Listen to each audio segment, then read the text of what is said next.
Hoy resumiremos la continuación del regreso del mago legendario. Aquí tienes la parte anterior por si no la has visto. Pero si vienes de ella, ponte cómodo, prepara unos aperitivos y comenzamos.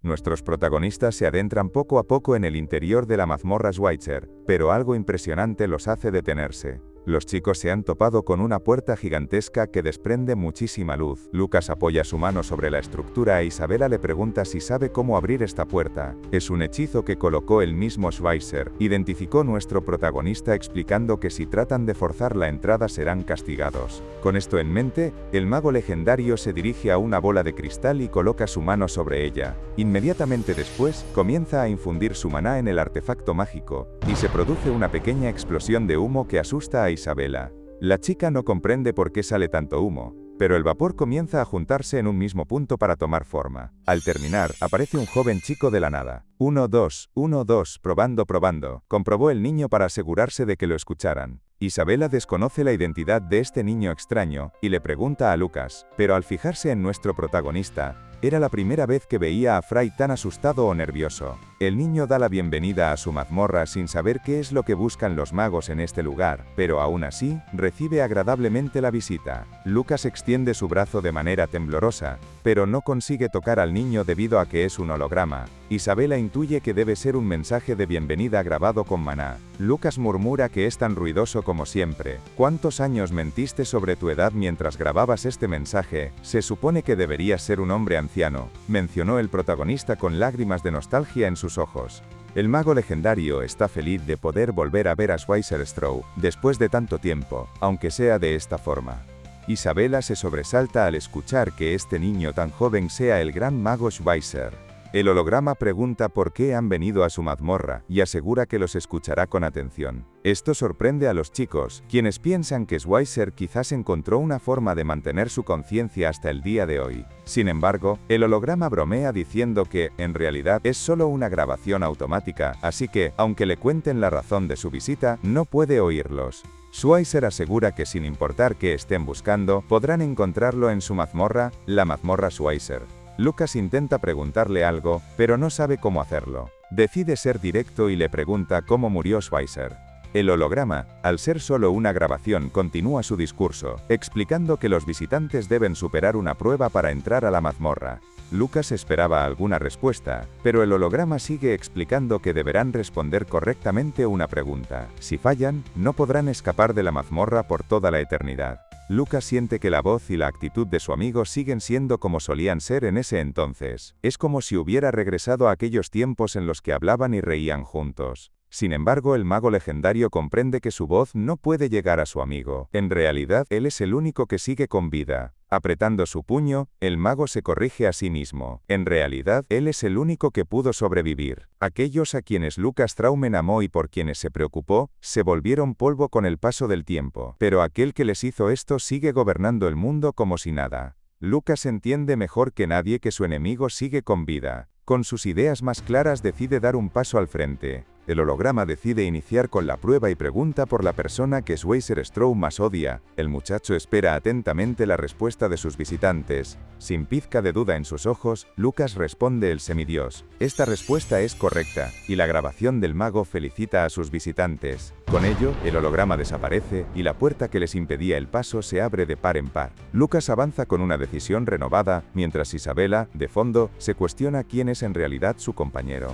Quiere preguntarle directamente, pero no sabe cómo hacerlo. Llama a Fry y le pregunta cómo lo hizo, pero se detiene antes de formular su pregunta completa. El mago no comprende qué es lo que quiere la chica ahora. Ella no sabe cómo demonios su compañero de clases conocía la respuesta del gran mago Schweitzer. Pero al intentar preguntar a su amigo, las palabras no salen de su boca. Lucas observa a la niña y la interrumpe diciéndole que no se quede ahí parada boquiabierta. Le recuerda que están en la peligrosa mazmorra de Schweitzer y, considerando su personalidad, no será un lugar pacífico. No sabe qué tipo de trampa los estará esperando dentro. Si te paras estúpidamente de esa manera, podrías morir en cualquier segundo, aclara el protagonista, recordándole que la chica vino para hacerse más fuerte. Isabela confirma esto, y con ello, los chicos continúan su viaje con el objetivo de completar la mazmorra.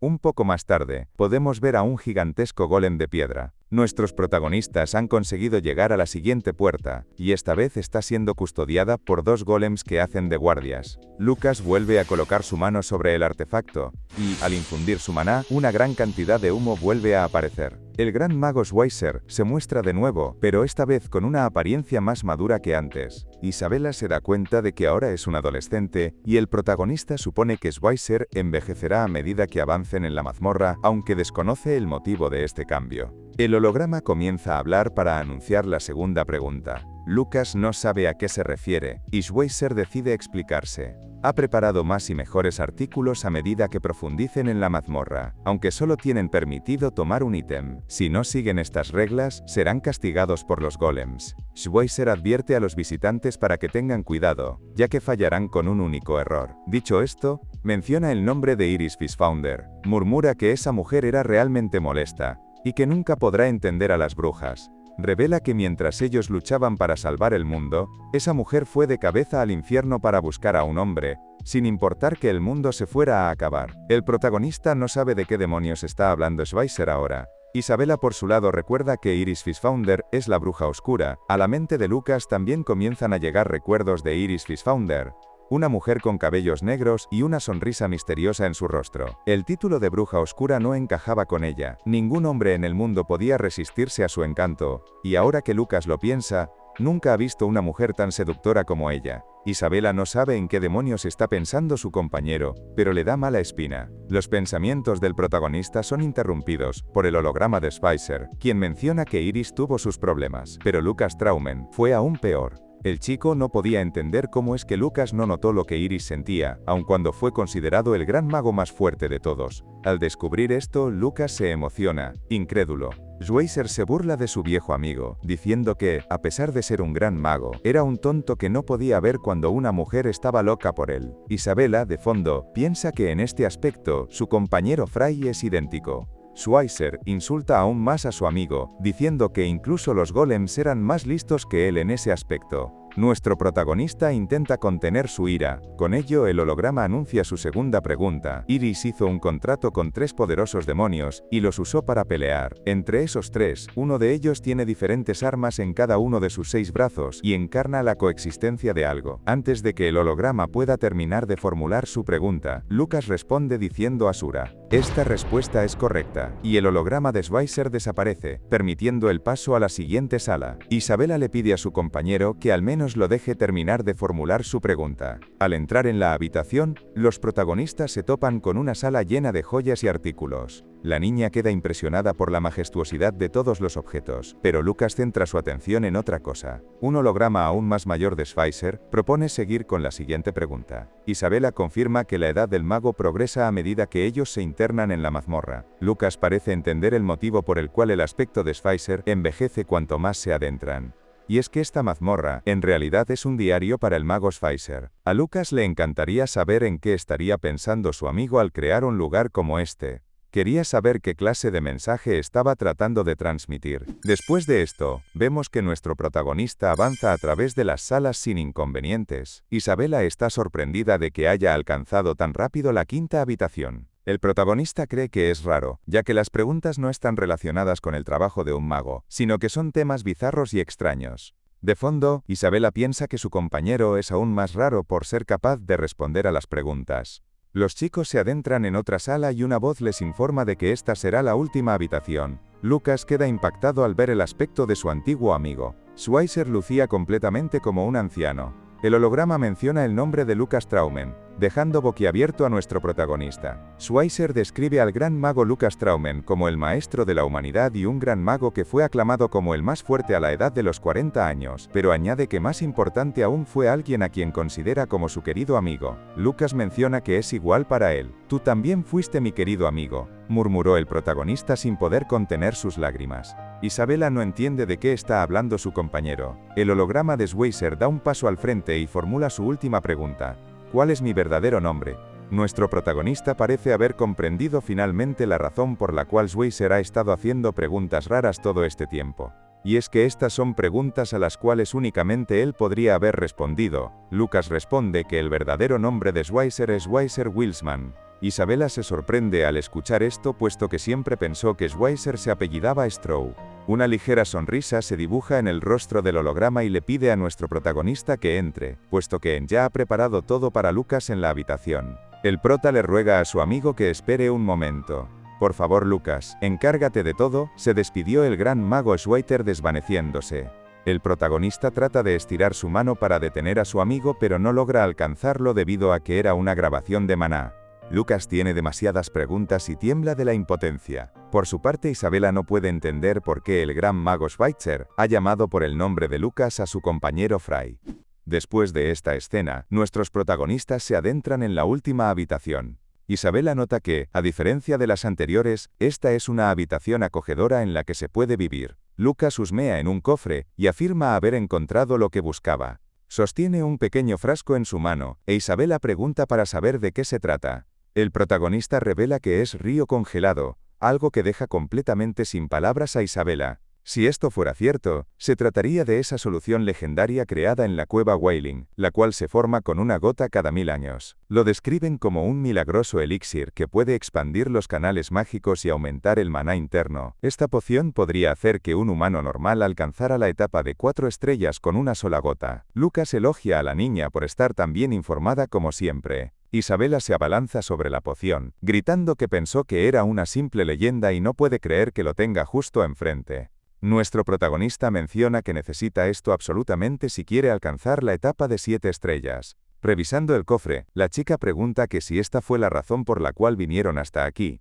Sacando otro artículo del cofre, le pregunta a su compañero si sabe algo acerca de estas cosas. Lucas se sorprende al ver lo que encontró la niña. Isabela intuye que deben ser unos aretes pero cree que el diseño es lamentable. Lucas por su lado recrimina a Schweitzer por haberlos guardado en su habitación. Isabela no sabe a qué se refiere Fry. Y el protagonista explica que esos son los aretes tifón, algo que él mismo creó hace mucho tiempo. Isabela pregunta si realmente los hizo él, no sabe qué quiere decir con ello, ya que no habría ninguna razón por la cual Schweitzer guardaría algo de Fry en la última habitación de su mazmorra. Lucas revela que en realidad creó esos aretes hace más de 4000 años, menciona que no tenían utilidad, así que cuando terminó de crearlos se los entregó a Schweitzer ya que le gustaban por alguna razón. Lucas nunca imaginó que el mago los guardaría todo este tiempo en este lugar para mantenerlos a salvo. Isabela parece haber tomado una decisión y confronta a su compañero para cuestionarle cómo podría ser cierta esa historia si ahora mismo se encuentra vivo frente a ella.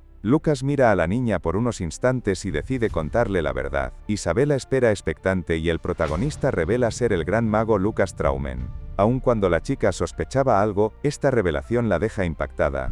El protagonista relata que hace 4000 años, él y Schweitzer se rebelaron en contra de un semidios. Desafortunadamente, él fue aprisionado en la oscuridad del abismo durante los últimos 4000 años. Pero un día, una voz atravesó la oscuridad del abismo y lo alcanzó. El prota aclara que fue la voz de Fry Blake. No sabe cómo es que el chico llegó hasta él, pero gracias a ello, sus mentes se sincronizaron. No sabe el motivo, pero Fry le habló, y él respondió. El protagonista explica que Fry Blake le entregó su cuerpo. Isabela escucha atentamente las palabras de su compañero y no sabe muy bien qué pensar. Le pregunta al protagonista si eso es cierto. Lucas ya esperaba que la niña no lo creyera, e Isabela añade que la historia es muy fantasiosa. Aún así, recuerda que en los últimos días ha vivido muchas más cosas irreales junto a nuestro protagonista, y esta revelación explicaría todos esos sucesos tan descabellados. Fijándose en los aretes, comienza a asimilar que su compañero Fry se haya convertido en Lucas Traumen, y arrodillándose frente a él, presenta sus cordiales saludos ante el señor Lucas. El protagonista observa la escena y toma sus aretes tifón. Sentándose frente a Isabela, le pide que lo siga llamando Fry como de costumbre, lo cual acepta la chica. Con tono amenazante, le pide a la niña que no actúe de esta forma de nuevo, ya que le dio mucha grima y le puso la piel de gallina. Después de esto, los chicos siguieron investigando la última habitación. Lucas revisa los aretes que creó hace tanto tiempo, y le pregunta a la niña si realmente el diseño es tan lamentable. Isabela ignora la pregunta y finge estar interesada en un brazalete que se encontró, elogiando el diseño de este artículo. Lucas comenta que esa cosa la creó Schweitzer. Revela que es el bastón de gran sabio que Schweitzer solía usar como si fuera parte de sí mismo. Isabela pensó que era un brazalete. Lucas le ordena a la niña que se lo entregue, ya que es un objeto que, si no se utiliza adecuadamente, agotará todo su maná y la acabará matando. Isabela acepta sin rechistar. El protagonista se coloca el artefacto en la muñeca y también se equipa sus aretes tifón. Con los artículos equipados, el mago legendario desprendía un aura verdaderamente imponente. Isabela se queda pasmada presenciando a su compañero. Elogia el asombroso aumento en el maná de Lucas, pero antes de terminar de llamarlo, Lucas cambia de nombre y lo llama Fry. El protagonista pregunta quién es Luke Fry. Menciona que su estilo no solía utilizar artefactos mágicos, pero lo hará por el recuerdo de un buen amigo. Fijando su atención en otro objeto del cofre, Isabela pregunta para saber qué es. Lucas cree identificar un núcleo de golem, pero considerando el maná que tiene esta cosa dentro, cree que no lo usaría. Aún así, cree que lo mejor ahora es empacar todo, y llevárselo por si le es útil más tarde. Después de revisar la habitación, lo único que les queda mirar a los chicos es el escritorio de Schweizer. Sobre este, hay un candelabro que ilumina por la eternidad usando maná. Lucas recuerda que su amigo prefería crear cosas inútiles como esta. Isabela todavía puede sentir el cuidado y afecto que Lucas siente por Schweizer, por su forma de hablar y detallar. El mago legendario posa su mano sobre el diario de su viejo amigo, pero al abrirlo se queda atónito. El diario empezaba relatando que el gran mago Lucas desapareció. En su diario Schweizer estaba seguro de que solo podía haber un culpable. Nadie más que ese tipo podría hacer desaparecer al mago legendario Lucas sin dejar un solo rastro. Schweizer no sabía qué debía hacer, puesto que no era solo una desaparición de un mago de 9 estrellas. Schweizer describía a Lucas como el líder que los unió, pero la última esperanza de la humanidad había desaparecido. El protagonista por su parte comprende que este diario debe estar citando los eventos que sucedieron después de su desaparición. El mago Schweizer relata que el rey de los guerreros mágicos Casadín se peleó con el rey de la espada Lucid. La bruja oscura Iris desapareció de repente. La influencia del semidios se esparció profundamente por el continente, y, en medio de todo eso, Schweizer se quedó solo, sin poder confiar siquiera en sus compañeros humanos. A pesar de su aparente admiración y respeto, sus pensamientos internos estaban llenos de malicia mientras anhelaban la muerte de Schweizer. El mago Schweizer registró con detalle sus terribles luchas diarias en este diario. Lucas leyó cada una de las solitarias batallas que tuvo que enfrentar su querido amigo. Schweizer describía a Lucas como un líder, alguien que jamás podría haber sido reemplazado. Schweizer intentó cargar con su lugar, pero con el paso del tiempo, cada segundo que transcurría demostraba que sus habilidades decaerían y que no podía llenar el vacío que Lucas había dejado atrás. En su diario, Schweizer se disculpaba con su amigo. «Lo siento, Lucas, no pude hacerlo», redactó en el diario sintiendo haber defraudado a su amigo. Lucas no puede seguir leyendo y aprieta su puño de la impotencia. Llama imbécil a su amigo y se pregunta por qué Schweizer tuvo que llevar tanto peso solo. Isabela puede percibir lo que el protagonista siente. Lucas menciona que tan solo pudo darse cuenta de cómo se siente la soledad después de experimentarla en su vida actual. Lucas sabe qué clase de soledad sintió Schweizer, y con lágrimas en sus ojos le pide a su viejo amigo que lo observe, le pateará el trasero al semidios. Isabela cree que el mago legendario debe sentirse muy triste, pero al bajar la mirada, algo capta su atención y llama a Fry. Informa al protagonista de que en el diario aún queda otra página. Schweizer le pedía a la persona que leyera su diario que completara a Anastasia. Dejó todos sus registros aquí. Isabela lee en el diario que Schweizer considera a Anastasia su mayor obra maestra. Le pregunta al prota si sabe lo que es Anastasia, y Lucas introduce su mano en la bolsa dimensional para sacar el núcleo de golem que guardó anteriormente. Sobre la superficie del núcleo estaba inscrito el nombre de Anastasia. Después de esto, los protagonistas se retiran de la mazmorra. Lucas cree que la gema debe albergar el núcleo de un golem. Schweizer alcanzó el pináculo en el manejo de títeres, así que llamar algo mayor obra maestra debe ser importante. Ni siquiera el protagonista sabe qué es Anastasia. Entonces una idea pasa por la mente de Isabela. Considerando que Fry es en realidad el gran mago Lucas Traumen, cree que debería ser capaz de completar el golem utilizando ese núcleo. La chica cree que debería ser tarea sencilla para el mejor mago de la historia, pero un mal recuerdo viene a la mente del protagonista. En el pasado, Lucas le mostraba su primer golem a Schweizer, pero este último se burló del protagonista, diciendo que esa cosa no podía considerarse un golem. Lucas trató de excusarse diciendo que era un diseño vanguardista con un enfoque cubista, pero Schweizer no podía contener su risa. Se burlaba del gran mago y le recomendó dejar de crear golems. Entre burlas, le dijo a Lucas que la próxima vez que necesitara un golem podía pedírselo a él, pues Schweizer estaba confiado en que podría crear un golem como este usando solo su lengua. Las burlas del chico enfurecieron a nuestro protagonista, que decidió vengarse atacando a Schweizer con una bola de fuego. De vuelta al presente, Isabela le pregunta a su compañero si se encuentra bien. Lucas decide cambiar de tema, e introduce su mano en el bolso dimensional. Si completan esta cosa, serán capaces de conocer más sobre la historia no registrada. Isabela pregunta para saber qué es la historia no registrada, y Lucas responde diciendo que es todo lo que ocurrió mientras él estuvo aprisionado en el abismo. Lucas se detiene justo antes de salir de la mazmorra, y queda completamente paralizado por algo. Isabela le pregunta qué es lo que pasa esta vez, a lo que el protagonista le ordena a la niña que tan pronto salgan de la cueva, debe correr de regreso a la aldea. El cielo estaba lleno de dragones, y nuestros protagonistas se paran inmóviles frente a un acantilado. Isabela no podía asimilar lo que veían sus ojos. Y es que el gigantesco rey de los dragones estaba esperando frente a la entrada de la mazmorra de Schweizer. Lucas se dirige al dragón para preguntarle si estuvo esperándolo todo este tiempo, y el imponente rey dragón fija su atención en los humanos. Lucas vuelve a cuestionarle a la gigantesca bestia si estuvo esperándole. Le exige responder debido a que ya sabe que es un monstruo inteligente.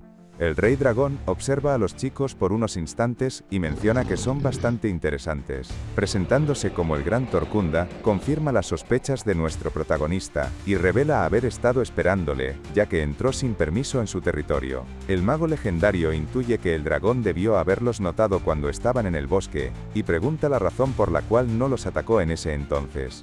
Isabela puede sentir que la voz de su compañero está algo temblorosa, nunca antes vio a Fry tan nervioso. El rey dragón abre sus fauces para dejar escapar una carcajada. Estaba esperando a que salieras de este lugar, ya que todos los que salen de este sitio traen algo bueno con ellos, reveló Torkunda sus intenciones. A la cabeza de nuestro protagonista, viene inmediatamente la solución de Río Congelado. Ahora puede entender la razón por la cual el rey dragón se hizo tan jodidamente grande, intuye que debió haber estado cazando humanos y usando la mazmorra de Schweizer como trampa. No puede aceptar que este dragón haya estado utilizando la mazmorra que su amigo atesoraba más que su propia vida para llenar su insignificante estómago. Parece que tú necesitarás ser castigado, expresó nuestro protagonista recuperando su tono de voz amenazante. Esto consigue despertar algo en el interior del rey dragón. Torkunda recuerda haber visto esos ojos en algún lugar antes. Recuerda que en el pasado, una mujer humana lo sometió humillantemente, exigiéndole quedarse abajo mientras seguía siendo amable. Si te atreves a venir por mí, te mataré, amenazó aquella mujer humana con una mirada similar a la del humano. Torkunda menciona que no le gustan los ojos del chico. Lucas le ordena a la niña que corra, pero Isabela quiere ayudarlo. El mago revela que en esta situación, ni siquiera él está confiado, así que debe huir cuanto antes. La chica, por contraparte, cree que por esta misma razón se quedará a apoyarlo. El dragón comienza a cargar su aliento de fuego, y menciona que el sabor de este tipo de humanos es el mejor. Disparando su llamarada, grita que se tragará a los chicos de un solo bocado.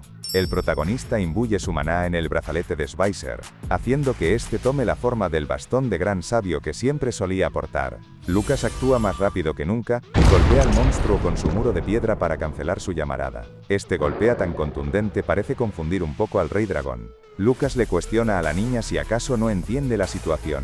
Ahora mismo no estás siendo más que una carga a la que necesito proteger. Vete de aquí, exigió el mago legendario.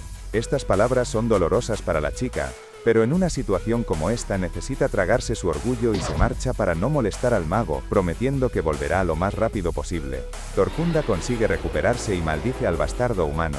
Vuelve a cargar su aliento de fuego y causa una gigantesca explosión que el mago consigue evitar por los pelos. Lucas mira hacia atrás para ver la situación, pero al hacerlo nota que el monstruo está demasiado cerca y está cargando un segundo ataque. El rey de los dragones dispara a diestra y siniestra, pero el protagonista evita las explosiones con una agilidad impresionante.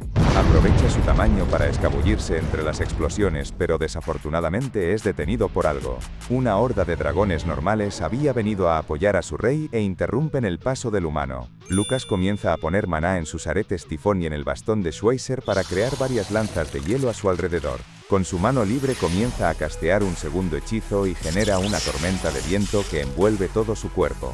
Los dragones deciden acabar con el humano, pero son completamente pulverizados por nuestro protagonista, que cruza a través de ellos con sus hechizos. El humano se había envuelto de una peligrosa magia que destrozaba todo a su paso, y de esta forma se deshizo de los molestos dragones que vinieron a apoyar a su rey. Lucas trata de tomar distancias como puede para ganar algo de tiempo, sabe que matar esos pequeños súbitos no hará mucha diferencia. El mago legendario necesita encargarse de este monstruo gigante para poder acabar la batalla. El protagonista se detiene frente al gran rey dragón. Necesita 3 segundos para lanzar su hechizo de explosión y dibuja un círculo mágico, calculando la velocidad y dirección de vuelo de su adversario. Consigue colocar el círculo justo donde quiere, y una vez el dragón se posiciona sobre este, el hechizo es activado por nuestro protagonista. Lucas sabe que este es el momento exacto, y golpea de manera directa al rey dragón, con su poderoso hechizo de explosión. Este golpe le causa un grandísimo daño al monstruo. Lucas no sabe si habrá sido suficiente para acabar con el monstruo, pero la risa del dragón confirma sus sospechas más profundas. El dragón había conseguido sobrevivir y no tenía daños graves en su cuerpo, aunque elogia al humano por su logro. Intuye que el chico debió haber hecho muchos cálculos para posicionar el círculo mágico, pero lastimosamente, expresa que el poder del humano no es tan bueno como su habilidad. Abalanzándose, grita que el ataque apenas le hizo cosquillas. Lucas maldice que su enemigo sea tan grande. Tiene enfrente a Torkunda el rey dragón, y detrás suya hay un enjambre de dragones. El mago sabe que está en problemas y no sabe qué hacer. Reflexiona que la única solución que tiene es beberse la poción de río congelado. Pero entonces recuerda que en la mazmorra, la niña le preguntó si no iba a beberse la poción de río congelado. Isabela preguntó para saber lo que el prota planeaba hacer con el río congelado. El gran mago le explicó a la niña que no es un simple tónico energizante. Aclaró que incluso él necesitaría por lo menos una semana para poder controlar la energía de la poción, y desgraciadamente no pueden quedarse en la mazmorra tanto tiempo sin agua ni comida. Esto era algo entendible para Isabela. De vuelta al presente, Lucas derrota a la horada de dragones y confirma que beberse la solución ahora sería prácticamente un suicidio. Se deshizo de los dragones normales para ganar algo más de tiempo y ahora trata de tomar distancias para ganar tiempo. Sin embargo, algo detiene el paso del prota. El rey dragón consiguió alcanzar al humano y cargaba un ataque frente a él. Lucas maldice porque no podrá escapar de esta. Aunque por suerte para el chico, Torkunda es impactado por algo que lo hace cancelar su aliento de fuego. Ni siquiera el protagonista entiende lo que acaba de suceder, pero al levantar la mirada confirma que el Fénix ha venido a ayudarlo. La bestia divina es verdaderamente poderosa, y los dragones normales no son rivales para él. Sus llamas son demasiado ardientes como para que los dragones sean capaces de soportarlas. Lucas puede ver que el bribón está lleno de salud. El ave saluda alegremente a nuestro protagonista, pero el rey dragón se recupera y le exige al pequeño pollo no interferir. Lucas maldice recordando que aún debe lidiar con este tipo. Le pide al Fénix que huya mientras pueda, puesto que el rey dragón no es alguien al que puedan plantar cara. La bestia divina no piensa retroceder, y libera unas ardientes llamas a su alrededor para cargar directamente en contra del rey dragón. El Fénix es más rápido y consigue impactar un ataque en el dragón, pero Torkunda se burla del pollo diciendo que no son más que cosquillas para él. El protagonista le pide al ave que se detenga puesto que el dragón tiene una gran resistencia contra el fuego. Le grita al Fénix que este es su enemigo natural y le ruega para que huya. Lucas no sabe qué demonios debe hacer para que el pájaro le haga paso. Pero al mirar al Fénix, su mirada parecía ser sumamente cálida. Lucas comprende que el ave mitológica vino hasta aquí sabiendo la situación desde un inicio, pero aún así, vino a salvarlo. El Fénix vino a conseguirle tiempo al protagonista, lanzando un grito atronador. El Fénix quería decirle al humano que escapara de allí. Mientras combatía contra el rey dragón, el protagonista no podía asimilar que el gran mago Lucas Traumen tuviera que huir. Cree que su yo actual es verdaderamente débil y patético. Se cuestiona si es por culpa de que su cuerpo sea físicamente débil, o si sus sentidos mágicos se han debilitado, desde que la magia ha ido degradándose los últimos 4000 años. Pero descarta estas posibilidades. La verdadera causa era su determinación. Lucas entiende que su yo actual carece de ella.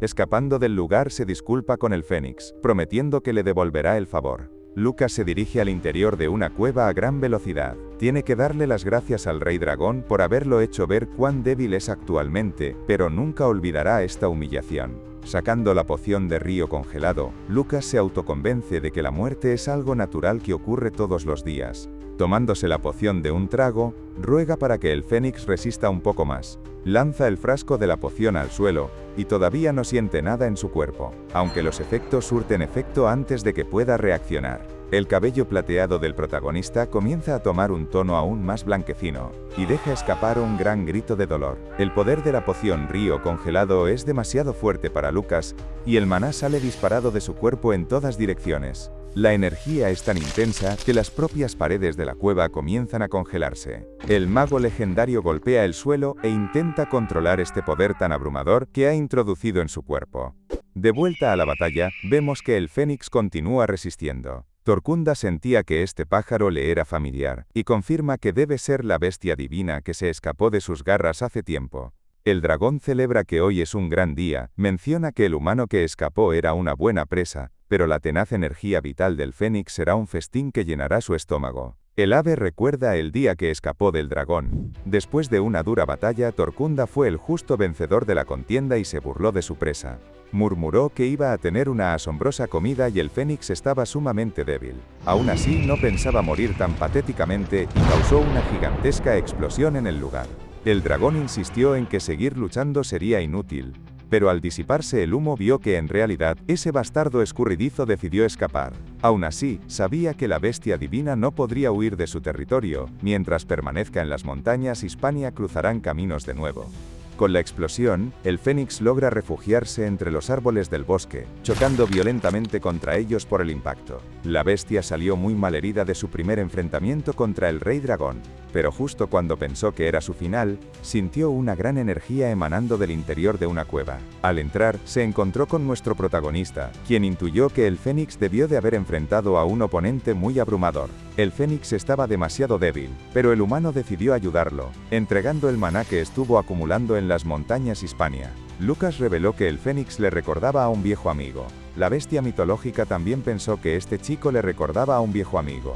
De regreso al presente, el Fénix está decidido a sacrificarse por ese viejo amigo, y vuela en dirección al dragón a gran velocidad. Consigue impactar varios ataques físicos en la dura piel del Rey Dragón. Estos golpes consiguen herir a Torkunda, que se deshace de la molesta aliña para que deje de estar revoloteando. Este consigue dañar al ave. Mientras tanto regresamos a la cueva en la que se refugió el protagonista. El lugar se había congelado aún más y el mago legendario maldecía su situación. Sabía que la carga iba a ser grande, pero nunca imaginó que sería tan jodidamente enorme y difícil de controlar. Se disculpa con su amigo Schweizer porque ha desperdiciado su segunda posibilidad de vivir. Asume toda la culpa, debido a que todo es a causa de su orgullo y confianza. Se disculpa con todos debido a que no posee la energía para absorber el elixir de poder, pero comienza a pensar que quizás no es la energía lo que le falta. En su oscuridad profunda, Lucas comienza a sentir que está recibiendo algo de energía lentamente. No entendía qué era esta aura tan cálida. Se nos muestra que era su compañera Isabela, quien le pedía al prota quedarse quieto puesto que no tiene la suficiente energía todavía. Lucas pregunta la razón por la cual la niña volvió. Isabela recuerda que el protagonista dijo que necesitaría comida y agua para poder absorber apropiadamente el río congelado. Lucas le pregunta si acaso fue a la aldea, y la niña recuerda que Lucas antes pidió que lo dejaran solo. Pero Isabela recuerda que Lucas experimentó una fría soledad en su vida. No sabe lo que estará tratando de lograr el gran mago en este mundo, pero confía en él. Revela que es el único en quien confía. Así que desde ahora dejará de estar solo. Lucas menciona que la niña apenas puede cuidar de sí misma, pero aún así agradece su ayuda. Lucas comparte con Schweizer haber descubierto lo que le faltaba. Lo que le faltaba al gran mago no era coraje ni determinación. Era la confianza de quienes todavía siguen vivos. Mientras razona esto, el protagonista comienza a controlar el poder de la poción río congelado. De regreso a la batalla, vemos que algo consigue atraer la curiosidad del Rey Dragón. Se gira sin entender qué es esto. No comprende qué es esa terroríficamente fría energía que se está filtrando del interior de esa cueva. El Fénix no piensa desaprovechar la distracción y ataca golpeando un ojo del Rey Dragón. Este ataque dañó al monstruo, pero Torkunda no pensaba dejar las cosas así. Consigue someter al pollo de un gran bocado, y lo levanta aclarando que un pájaro no es rival para él. Inmediatamente después estrella al Fénix contra el suelo por haber herido su ojo. Este ataque dejó a la bestia mitológica gravemente herida. Al fijarse mejor en su enemigo, el Rey Dragón puede ver que está en las puertas de la muerte, pero aún así está sonriendo. Lanzando un zarpazo, le exige al pájaro morir de una maldita vez. En la cueva, mientras tanto, sale disparada una energía gélida. Esto detiene en seco al dragón, que alza el vuelo para tratar de esquivar el ataque. La energía que salió de la cueva es tan intensa que corta las rocas como si fueran papel. Torkunda comprende que eso fue peligroso. Cada vez siente más curiosidad por saber qué demonios está sucediendo en el interior de esa cueva. De las profundidades de la cueva sigue saliendo la intensa energía gélida, y esta vez es tan grande que golpea a los dragones. Los dragones normales no son capaces de soportarla, y son congelados con el simple contacto. El aura es tan poderosa que destroza a los dragones. El rey dragón consigue resistir pero no entiende la situación. Es la primera vez que siente este sentimiento. Después de tantos miles de años, todas las células de su cuerpo le gritan que huya de aquí. El gran mago legendario finalmente salió de la cueva, y Torkunda entiende que este sentimiento es el miedo. Nada más ver al humano, sale disparado del lugar para escapar. No comprende cómo el gran Torkunda puede tenerle miedo a un mero humano.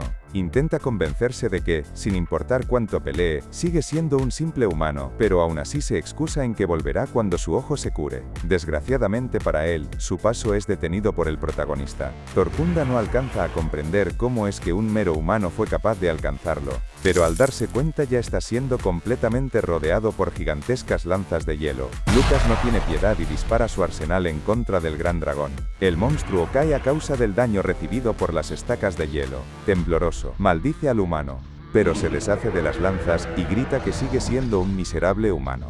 Aunque al tratar de localizarlo, nota que el tipo desapareció de donde estaba. Tu arrogancia fue tu debilidad, confiaste solamente en lo que se ve a pesar de ser un monstruo de miles de años, dijo el protagonista sorprendiendo al dragón. Lucas se había posicionado en el punto ciego del dragón sin que éste pudiera notarlo.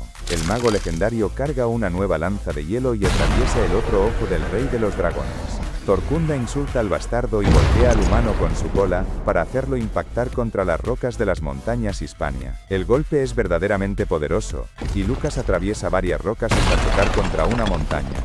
Torkunda se burla del humano, pero algo detiene sus risas. Al darse cuenta, su cola había sido completamente congelada por golpear al chico. Desde las rocas en las que fue enterrado el protagonista, alguien sale como si nada. El rey dragón no podía asimilar lo ocurrido, y le cuestiona al chico si realmente es un humano. Vale, mi rey, dejamos el resumen por esta parte, pero tienes en este lado la continuación. Y en este otro lado te puedes suscribir para no perderte próximas partes. Gracias por ver hasta el final.